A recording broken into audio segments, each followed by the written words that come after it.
Wherever you go, whatever you do, throw a little at it. Omax, Vest and Briefs. Kovai தெற்கு தொகுதியில் பாஜக வேட்பாளர் வானதி சீனிவாசன் மற்றும் தேசிய பொதுக்குழு உறுப்பினர் அண்ணாமலை ஆகியோர் ஒரே இருசக்கர வாகனத்தில் பேரணி சென்றனர். இதுகுறித்த கூடுதல் தகவல்களை செய்தியாளர் சுரேஷ்குமார் வழங்க கேட்கலாம். சுரேஷ்குமார், கூடுதல் தகவல்களை சொல்லுங்க. வணக்கம். பிரச்சாரத்துக்கான இறுதி நாளான இன்று காலை முதலே அனைத்து அரசியல் கட்சி பிரமுகர்களும் வேட்பாளர்களும் சுறுசுறுப்பாக தங்களது இறுதிக்கட்ட பரப்புரையை துவக்கியிருக்காங்க. அந்த வகையில கோவை வடக்கு தொகுதியில் தேசிய ஜனநாயக கூட்டணியின் சார்பில் பாஜக வேட்பாளராக வானதி சீனிவாசன் அவர்கள் களம் காண்கிறார்கள். அவருடைய இறுதிக்கட்ட பரப்புரையாக இன்று காலையே வாகன பேரணியுடன் துவக்கியிருக்காங்க. கிட்டத்தட்ட 1000க்கும் மேற்பட்டோர் இந்த வாகன பேரணியில் கலந்திருக்காங்க. இதுல தலைமை தாங்கி பாஜக முன்னாள் மாநில தலைவர் அண்ணாமலை அவர்கள் இந்த பேரணியை துவக்கி வச்சிருக்காரு.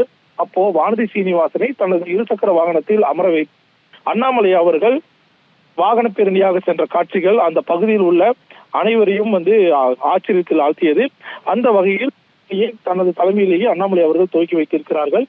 அப்போது செய்தியாளர்கள் மத்தியில் பேசிய வானதி சீனிவாசன் அவர்கள் நிறைவு நாள் பிரச்சாரம் இருசக்கர வாகனையுடன் துவங்கியிருப்பதாகவும் கடந்த முறை போலவே மாவட்டத்தில் தேசிய ஜனநாயக கூட்டணி அனைத்து தொகுதிகளிலும் வெற்றி பெறும் கோவை மாவட்டத்தை பொறுத்தளவில் என தெரிவித்திருக்கிறார். கோவை மாவட்ட மக்கள் யார் வளர்ச்சிக்காகவும் மக்கள் வேலை செய்வார்கள் என்பதில் தெளிவு பெற்றவர்கள். கடந்த 2 நாட்களாக கோவையில் கரூர் ரவுடி கும்பல் வாயிலாக காவல்துறையை மிரட்டுவது, காவல் நிலையத்திலேயே ரகளை செய்வது, எதிர்க்கட்சியினை தாக்குவது போன்ற செயல்களில் ஈடுபட்டிருக்கிறார்கள். கோவையை கொள்ளையடிப்பதற்காகவே முதல்வர் ஸ்டாலினால் அனுப்பப்பட்ட செந்தில் பாலாஜியினுடைய ஆட்கள் அதனை அரங்கேற்றி வருகிறார்கள். கோவை மக்கள் இதன் மூலம் தெளிவான முடிவை எடுப்பார்கள் என வானதி சீனிவாசன் காட்டமாக தெரிவித்திருக்கிறார். திமுகவினர் ஒரு சில தொகுதிகளில் 2500 ரூபாயும், செந்தில் பாலாஜி போட்டியிடும் தெற்கு தொகுதியில் 5000 ரூபாய் வாக்காளர் கொடுக்கிறார்கள் என தெரிவித்த அவர், அந்த பணம் எல்லாம் எங்கிருந்து வந்தது? டாஸ்மாகில் கொள்ளையடித்த 1000 கோடி ரூபாய் பணம் மணல் மாஃபியா மூலம் கொள்ளையடிக்கப்பட்ட பணம். கோவையை கெடுப்பதற்காகவே திட்டமிட்டு கோவையை பழிவாங்குவதற்காகவே முதலமைச்சர் ஸ்டாலின் செந்தில் பாலாஜியை அனுப்பி இது போன்ற ஒரு முறைகேடான காரியங்களை செய்து வருகிறார் என வானதி சீனிவாசன் அவர்கள் கடும் குற்றச்சாட்டு தெரிவித்திருக்கிறார். அதுபோக அதுக்கு அடுத்தபடியாக பாஜக முன்னாள் மாநில தலைவர் அண்ணாமலை செய்தியாளர் சந்தித்தார். அதே நேரத்தில் இருவரும் ஒரு சேர சந்தித்தனர். அப்போது கோவையில் ராமாபுரம் காவல் நிலையத்தை முற்றுகையிட்டு மக்கள் பார்த்துக் கொண்டிருக்கிறார்கள், மத்திய அரசு நிதியை கொண்டு வந்து செயல்படுத்த வேண்டும் என்று வானதி சீனிவாசன் பணிச்சுமை அதிகரிக்கப் போகிறது. அந்த வகையில் வானதி சீனிவாசன் அவர்கள் பெருவாரியான வாக்குகளை வெற்றி பெறுவார் என உறுதிப்பட அண்ணாமலை அவர்கள் தெரிவித்தார். தேர்தல் கணிப்புகள் எல்லாம் நமக்கு சாதக ஆரம்பித்து விட்டது என தெரிவித்த அவர், தேசிய ஜனநாயக கூட்டணி தேர்தல் கணிப்பு வேவை இன்னும் சரியாக கணிக்கவில்லை எனவும் கருத்து தெரிவித்திருக்கிறார். மத்திய அரசின் நிதியை பயன்படுத்தக்கூடிய அரசு வேண்டும் என்று மக்கள் நினைக்கிறார்கள். திமுக அராஜக அரசியலை, வன்முறை அரசியலை கட்டவிழ்த்து விட்டுள்ளனர். மக்கள் எப்பொழுதும் வாக்குப்பெட்டியில் தான் பேசுவார்கள். அதனை ஏப்ரல் 23ஆம் தேதி பேசப் போகிறார் என அண்ணாமலை உறுதிப்பட தெரிவித்தார். செந்தில் பாலாஜி எப்பொழுதுதான் அவரது தவறை ஏற்றுக்கொண்டுள்ளார்.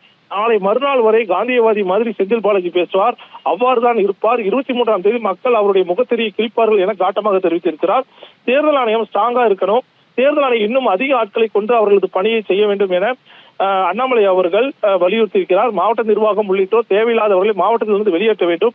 வேட்புமனு தாக்கல் செய்த பொழுதே வானதி சீனிவாசன் வெற்றி உறுதியாகிவிட்டது என தெரிவித்த அவர், கோவை வடக்கு தொகுதியிலும் 5000 ரூபாய் கொடுத்தாலும் ஆச்சரியப்படுவதற்கு இல்லை என, எவ்வளவுதான் பணம் கொடுத்தாலும் அது இந்த தேர்தலை பாதிக்காது என அண்ணாமலை உறுதிப்பட தெரிவித்திருக்கிறார்கள். அந்த வகையில் இறுதிக்கட்ட பரப்புரையில் தேசிய ஜனநாயக கூட்டணி கட்சியினர் கோவை வடக்கு தொகுதியில் வாகன பேரணியில் ஒவ்வொரு பகுதியாக சென்று, வீடு வீடாக சென்று, தெரு தெருவாக சென்று மக்களிடையே வாக்கு சேகரிக்கும் ஒரு இறுதிக்கட்ட பரப்புரையை நாம் பார்க்க முடிந்தது.